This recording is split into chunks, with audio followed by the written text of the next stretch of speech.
Avtomobil orqaga yuraverdi. Buni sababi qo'l tormozi, ya'ni yurishnoydan erta foydalandi. Bunaqa xatoni takrorlasanglar -100 ball olib, mashina o'zida yiqilib qolishinglar mumkin. C toifasiga STKdan mashqani juda ham ko'pchilik so'rashgan. B toifasiga chiqqan, lekin C toifasi uchun chiqarmagan ekanmiz. Ko'pchilik so'rashgani uchun C toifasi uchun STKdan mashqi videoni oxirigacha ko'ring, siz uchun albatta manfaatli bo'ladi. Xo'p, C toifasida ham biz doim qo'zg'alish jarayonida kamarni taqamiz va ogohlantiruvchi ishorani chap tomonga yoqib, ikkinchi, ya'ni uzatmani ikkinchisi bilan qo'zg'alamiz. Bir emas, C toifasida ikkinchi uzatma bilan qo'zg'aladi, ya'ni skorost 2 ga olib start chizig'ida turibmiz va qo'zg'alishni boshlaymiz.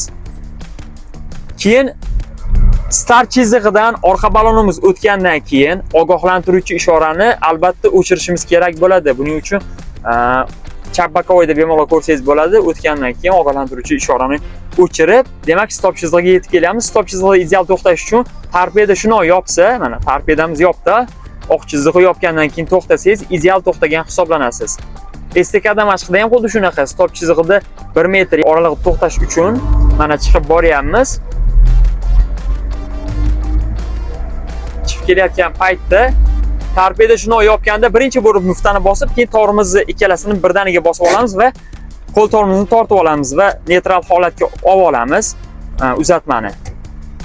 Mana qo'l tormoz bizda tortilgan turibdi. Endi muftani birinchi bosamiz va gaz bosishni boshlaymiz. Gaz bosishni boshlaganda avtomobil oboroti mana 1,5 dan 2 ga qarab chiqib kelyapti. Avtomobil qaltiraydi. O'sha holatda qo'l tormozini tushiramiz va gazni ko'proq bosib chiqib ketamiz. Avtomobil orqaga harakatlanmasdan ko'rdinglar, ideal chiqib ketdi. Xuddi mana shu holatda bajarsanglar, xatosiz bemalol C toifasida imtihonni STKda mashqini xatosiz bajarishinglar mumkin bo'ladi. Video agar sizga foydali bo'lgan bo'lsa, videoga albatta like bosing va sayfamizga obuna bo'lishni unutmang. Shunga o'xshash foydali videolarni o'tkazib yubormaysiz. Barcha toifalar bo'yicha amaliy imtihonga tayyorlanmoqchi bo'lsangiz, keling sizni ushbu imtihon markazi bilan birga bir qurilgan avtodromimizda E, C, B barcha toifalar bo'yicha amaliy imtihonlarga tayyorlaymiz.